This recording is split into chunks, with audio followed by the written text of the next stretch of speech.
This is Insider Interviews with Epok Advice, where we sit down with some of the industry's leaders and hear about their vision for the future. Today I'm joined by my friend Carrie Nelson, founder and CEO of the Atlas Point, and now a strategic advisor to Epok Advice. Carrie is a corporate executive turned entrepreneur who's focused on one of the biggest challenges in wealth management, helping advisors grow organically without losing the quality of client conversations. After more than 20 years in data, strategy, and leading wealth management firms like Experian, EY, and Edward Jones, where she was my client, Carrie saw firsthand where growth efforts tend to break down, where tools don't land in the advisor's workflow, and behavioral finance feels more like an academic exercise than a practical part of the process. Atlas Point was built to change that, blending behavioral insights, AI, and the enablement to help advisors have more empathetic, personal, and effective conversations at scale. She has a front row seat to driving organic growth and how it's being scaled using best practices. Welcome, Carrie. I'm so excited to have you here today. I'm excited to be here, Kendra. Thank you. It's a long time coming. Right? All right, so let's start right there. Corporate executive turned entrepreneur. Tell me a little bit about how you got to where you are today and how that has felt for you as someone who's founded their own firm now. Well, and Kendra, I know you can share in this because we both came from Big Four consulting and now have our own businesses, and that's a huge transition. Tons of lessons learned along the way. We could have a podcast on that.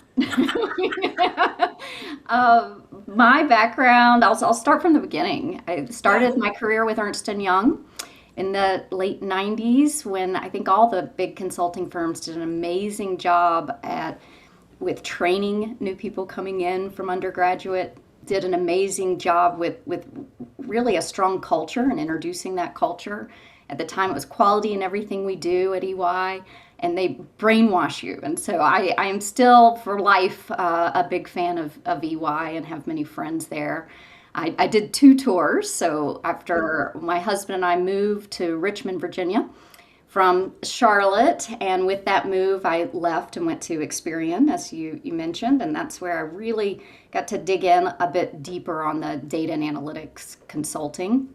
So the whole first half of my career was really focused on the lending side of the business, which becomes an important piece to what becomes Atlas Point, because early in my career, I saw on the lending side of the business fully embracing data and analytics, probably about 30 years ahead of wealth management, because wealth management is a high-touch relationship business. There was this resistance for a long time of using that level of insight and data, and so there's a lot of opportunity still for the wealth management industry.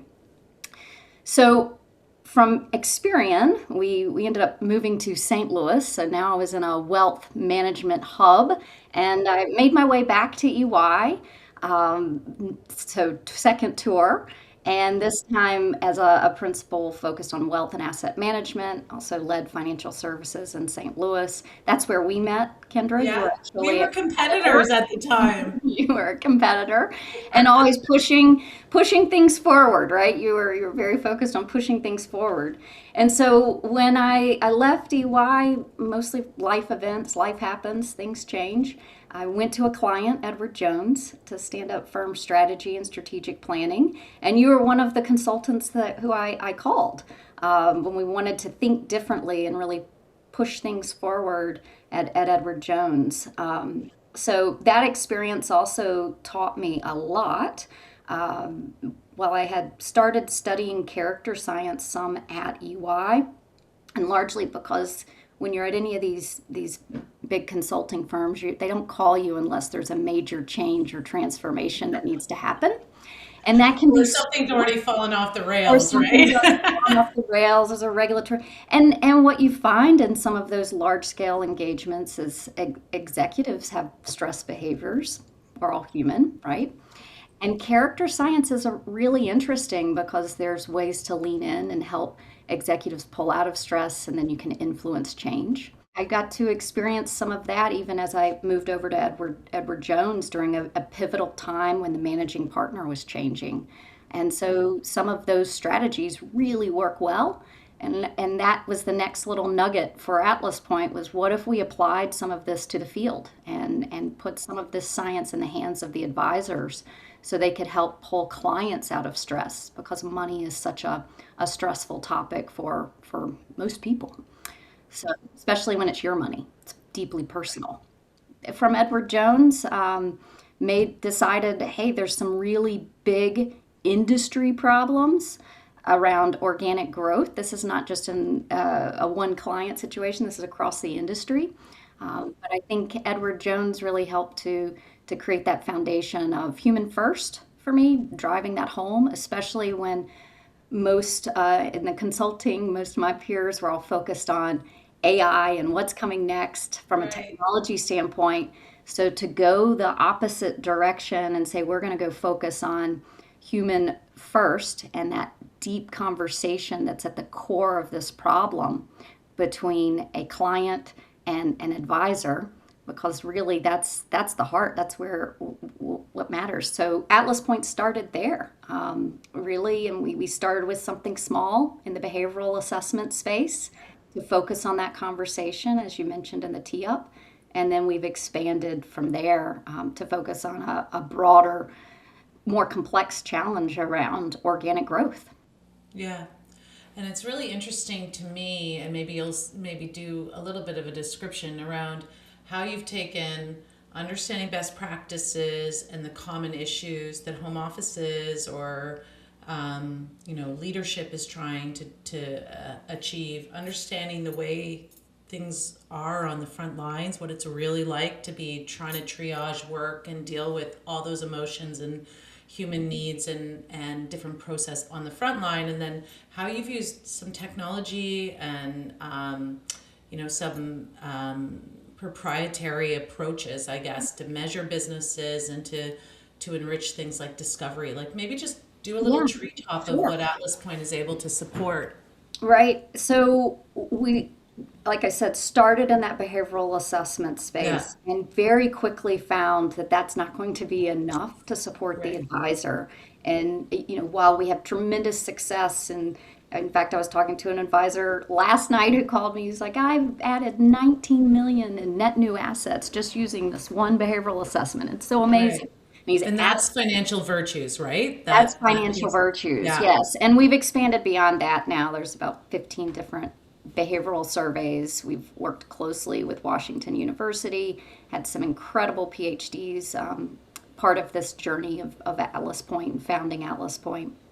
But there's a bigger challenge at play when we look at the number of experienced financial advisors is shrinking, and the number of underserved clients, as well as clients who have they have more complex needs, like they want to better understand tax strategy and alternatives and a number of other things. It creates an interesting dynamic, and what that tells us is we need financial education on both sides of the house for the advisor as well as for the client, and that looks a little different. So we started with the advisor focus and built out applications, and now we're doing real bespoke applications. In fact, we just created a very really cool bespoke application for an independent broker dealer to help with business development for their financial advisors. It's also going to go deeper on succession planning and we brought hundreds of accelerators to the table for their advisors. It's very interactive, gets to next best action. That's some of the AI and LLM behind it. We also have tax trainings and a number of other things that were proprietary for that particular organization, but we've enabled. And then for another IBD, we've helped with their advisors more from a client-ready content, and helping with meeting prep. So all of these things go hand in hand for the advisor experience. And then we also have an experience for clients that can help with lead generation, We have offerings to go deeper now with FA recruiting. We don't do FA Right. recruiting. That's part of this. We don't do FA recruiting, but we can help enable FA recruiting with some really cool growth metrics and leave behinds that really help that part of the business. So I think, Kendra, what we've found is that firms have made really significant investments in the growth agenda and in Yeah. organic growth. They recognize you can't just keep growing through M&A and follow market performance. So that's been really awesome. Although we love market performance We in love market M&A. performance, but some firms follow market performance more than others. Yeah. And those firms are most at risk in a downturn market, right? And Right. so these strategic investments, especially in organic growth, is really important uh, to your firm's ability to really attract and retain clients and assets on its own Right. is really important. And that's what we're focused on. And we want to, part of this partnership with Epok is that we're naturally stepping into more strategic consulting.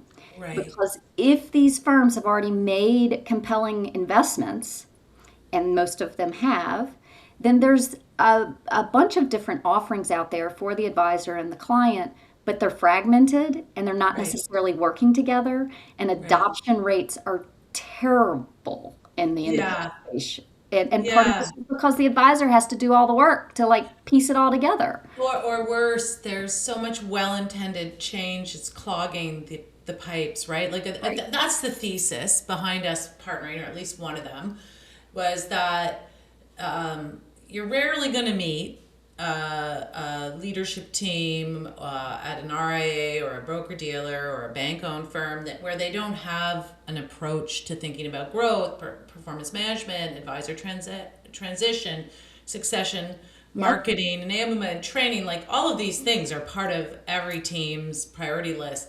But there hasn't been, up until recently, a consistent way to tool and to enable that at scale. And part of what the thinking you and I had was, if you have this amazing tool set that you've built out with Atlas Point, and we have together the pedigree of doing top-down strategies, service design, and advisor experience work, the two come together really nicely. And that is ultimately, I think, what we're testing in the market right now, and the response has been Is great. really great because at the end of what we are capturing here at Atlas Point with some of the tools and things is who is the client and who is the advisor. And that Right. sounds really basic, but these basic things are key inputs into almost every strategic program in one of these large firms is running.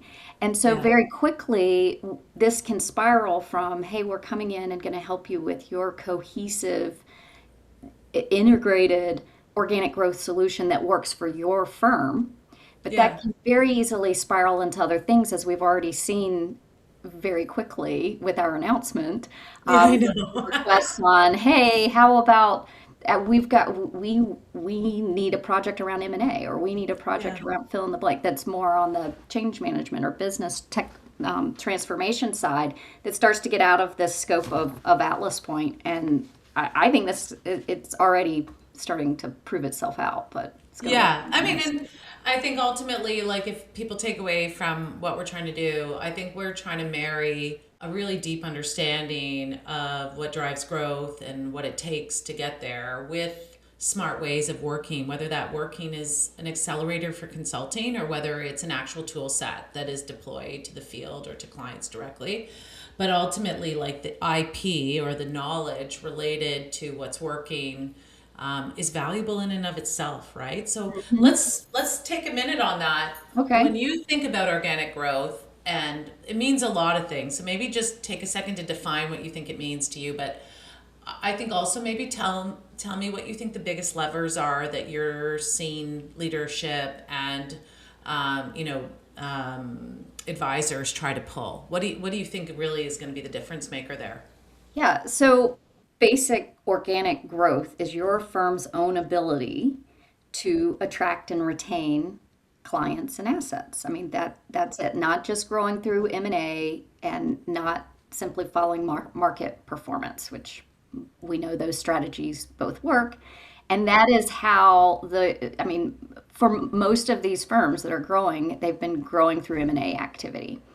And at some point, and when you see such heavy PE investment in this space, which we have seen over the past quite a few years now, at some point, folks want to see a return on that investment, and organic growth is starting to have its heyday. Yeah. It's The really pendulum becoming swing, right? the Like we're really feeling pendulum it right is now. swinging, and we're not. And depending on which study you're looking at, it's somewhere 3 to 5 to 6% type organic growth that's been happening across the industry. It's not good enough. We should be in the double digits easily, and we know we can be. And there's simple things that can be done to help boost that firm into double digit organic growth. And then on top of that, there's got to be it's a complex problem again on both sides of what the client needs and how expectations are shifting, but also what the advisor needs and how their role is shifting. So if you have a shrinking number of experienced advisors and the role is changing because it is with AI and technology and all of those things, there's a lot of components of the role that can now be handled differently and more efficiently. The role is moving, and we believe, more toward relationships, more toward that high EQ and being the steady hand, and being able to uncover what is that underlying human fear, because that's something that AI is not necessarily going to replace. And so having that human touch, as well as being the quarterback who can really help. And this is a set shift. It's not just sit down, let's do your goal planning, but I'm also going to be your quarterback to help understand tax strategy and, oh my goodness, moving into more alternatives and different. It's a different way to think about the role Yeah, going forward. orchestration, right? Like, I think it's so interesting because, you think about primacy, like trying to be the main trusted advisor, certainly the goal for many of our clients. And then you think about the diverse set of topics. It's very rare that you're going to Right. meet an individual that can be deep and And broad, right? compelling and broad on all those topics. And so all of a sudden, instead of being like a deeper and deeper expert or a better and better portfolio manager, it's like I need to be really good at that orchestration. And I think that it's a cool time because now we have like the tooling and the workflow that can assist, but you still need to get the behavior and the confidence of those advisors into that role. And then you have to network them. You have to show them the patterns, connect them to the intermediaries, help them understand what they don't understand, help them sense and react in the right way, and then make sure the feedback loop is there, the training and the marketing and all that support is there. So I think that's like a really interesting difference between maybe where we were 8 years ago. Like there's a real difference in the role.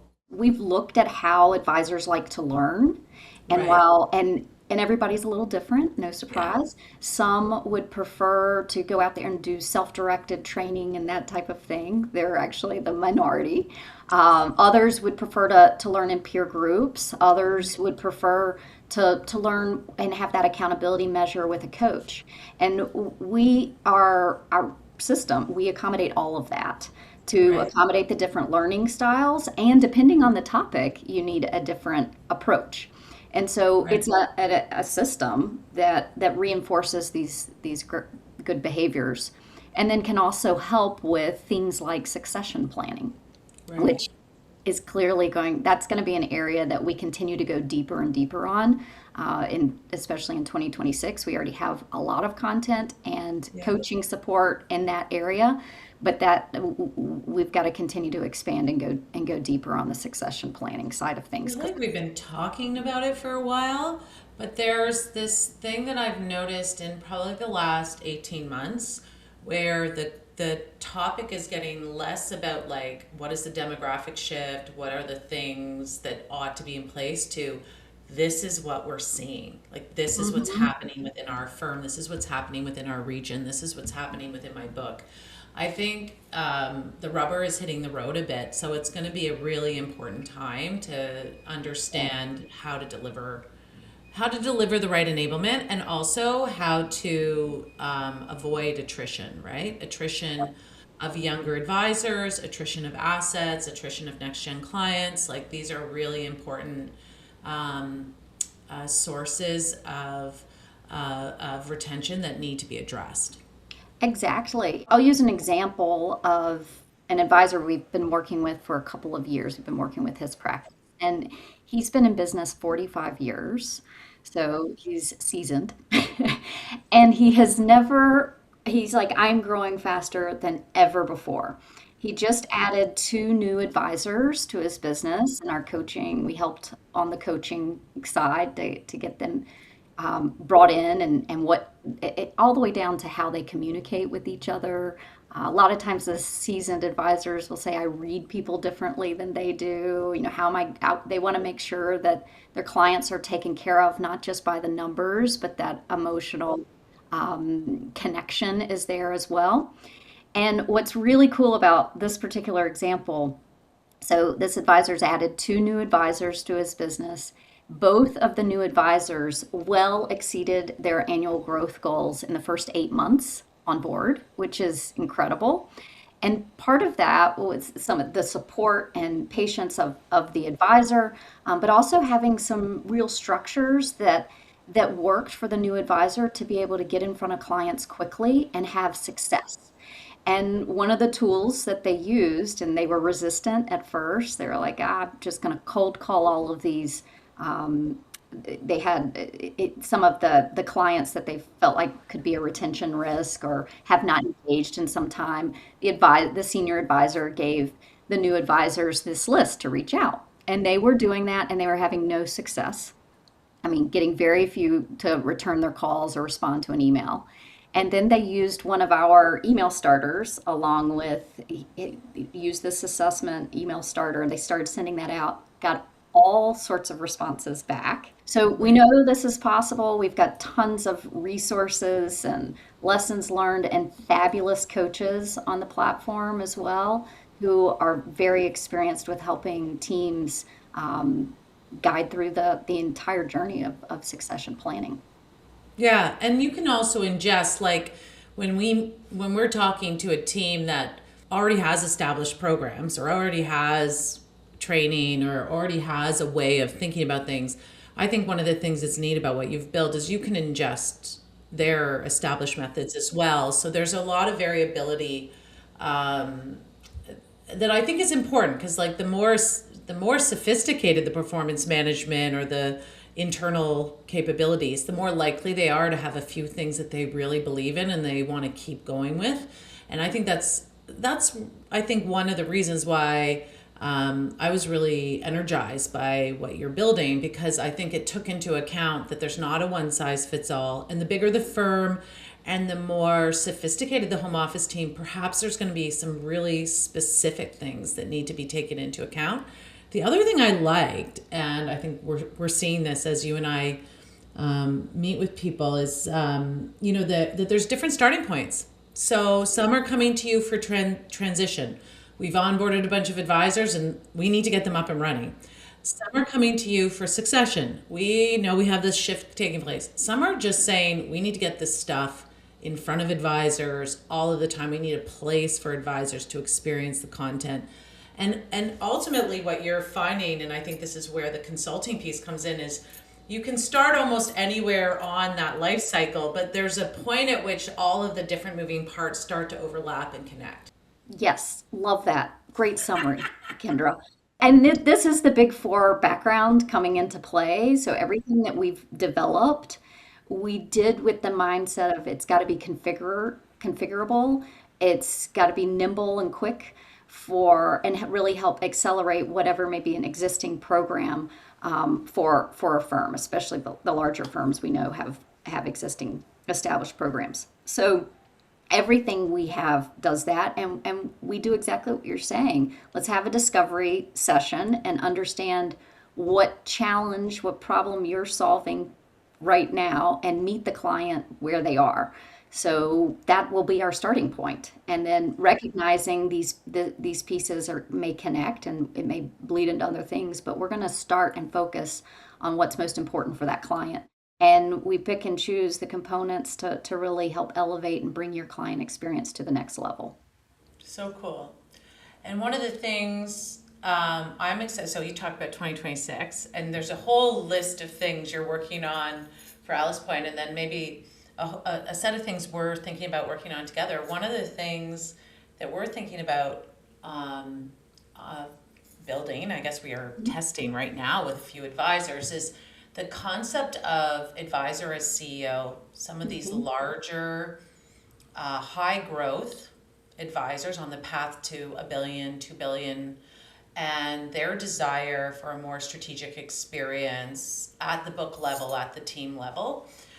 Talk to me a little bit about what you think it matters when you get to those larger teams where they're sort of like a business of their own. Sure. And maybe why you're energized about the fact that we're piloting right now a bespoke offering for high growth advisors. That's right. So we started, and we have in the market today something called growth metrics. Right. And we can update the model so that it works for a particular organization, but it's a way for advisors to compare themselves against their peers across a number of different elements and where they would need to maybe they were underperforming or they're above average in particular areas. And then we give them templates and videos and things to boost a particular area of their business. That's where it started. And part of the reason we built that was because it behind the scenes creates a curriculum for our coaches to help a practice really boost their growth. And that's that. And here's the curriculum for the next 6 months or 12 months, depending on what they're working on. So what we're seeing though is there's an opportunity above all of that, kind of more strategic. That is more along the lines of strategic planning and some of the work, Kendra, that you've been doing with Epok, which is why this partnership's so interesting, where they don't want the normal business development or practice management type strategic plan. We do think there's an opportunity there, and we're working on that. But it's something bigger. It's more around unlocking particular innovation or really thinking about their business very, very differently to accelerate growth and move that financial advisor fully into that CEO position, which not all of them want to be, by the way. But for those who want to move in that direction of CEO, there's a huge opportunity for a different kind of offering. And that's what we're not ready to reveal yet, but combined. We're working on it. I mean, the great news is between us, we know a lot of high growth, That's right. awesome, and diverse advisors. And so watch this space. The idea here being, a pretty intensive top-down strategy experience, but for the advisor. And it's not suited to everyone. To your point, it's suited to the ones that have that aspiration, but it's also suited to a certain book size, right? Like you and I are banting around what that is, but let's say for the purpose of this conversation, you got to be on the path to $1 billion. You got to be in a high growth mode. You got to want to get past that. Maybe you're at $3 billion. You're really running a big team. It is a big business. There's a lot of complexity. Then it's worth doing that type of strategy work. Anyway, so we're working on it. I mean, that's part of what's been so cool about our collaboration is Yes. both of us have so much passion and interest in this space, and we're like testing it with real clients and learning as we go. And we've structured it so that we can play to each other's strengths. So Well, we clearly love this industry, Kendra. I mean, we left our secure, safe corporate positions and then chose to start businesses squarely back in the wealth management space. So there's a passion there. I think I'm excited because I just see so much opportunity for the future of this business. And it's amazing. It's really cool to be in this space right now at this point in time. And tell me, when you think about what change you're most energized by, or what gets you most excited about 2026 and what you're building and where your career's going, where your team's going, like what is it? What do you think is exciting? 2025 was tough for us. We made tough decisions on a small scale for a small firm that I think large organizations are going to have to go through, and it hurts a little bit, right? Yeah. We invested so heavily in in the beginning in our science and getting that right and getting some of the back end technology, the stuff you don't see, to be able to ingest content like you were talking about, getting some of those pieces right. And it required a lot of talent and expensive talent, to put in place and develop really strong team, especially on the science side. And as we moved into 2025, and so much has changed in terms of how development work is done, so much has changed in our industry and what was, how compliance perceives AI or not, and just a lot of shifts and changes that have taken place. I had to make a big decision around where is Atlas Point going next. And instead of this SaaS model that we've been pushing on from the very start, where here's our offering, take it or leave it, right? And sign up at the advisor level and all that. We're now pushing more in the direction of sell at the enterprise level with a more bespoke offering, more consulting services. It is working because we have great quality. We've made huge investments. We're fast. We drive results. Like this is working. And with that, I had to make changes to the team, which was hard because you're family when you're a small business. And so making some of those adjustments, was really tough. And now we have, I'd say we went down, and now we're at a place where we're adding resources again, but a little bit different resources because we recognize we're doing more on the consulting side of things. And then some of our team moved to more on demand type relationships, still friends of the firm, and we're grateful for that. But a different structure. That was very painful. It was emotionally draining and painful. And again, this is on a small scale for Atlas Point. Big firms are going to have to go through this type of transition. I feel really grateful that we've already done it, and now we are just ready to really, really grow. And we know what we're doing and what we're about, and we've got some tremendous results. So we're growing partnerships like with Right. you. We've got a great partnership with Equifax. We're growing partnerships in different directions, and now starting to add talent back to the team. Yeah. So I'm Which is excited about that. exciting, right? It is Building up again. way more fun to grow in that direction than to do what I just described we had to do in 2025. So Yeah.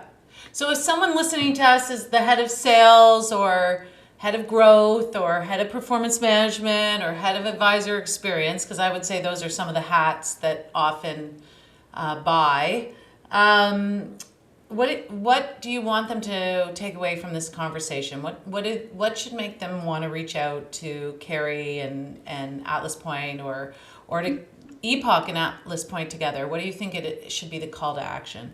if you are working a growth agenda, if you have a growth problem, if you have you know, I think at the end of the day, what we've found at Atlas Point, we're problem solvers. In fact, we had one of our clients tell us that directly. They said, this is great, but what you guys are really good at is solving problems. And that's what gets us excited as well. And if you were to be a head of sales right now and you were charged with organic growth, and let's say you were sitting at 3.2%, because we know a number of our clients are in that zone, what would be the one thing you'd focus on first to get yourself up above, the double digits?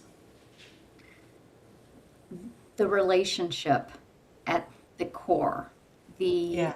the relationship between the client and the advisor, because that's where the money's made. The sticky part.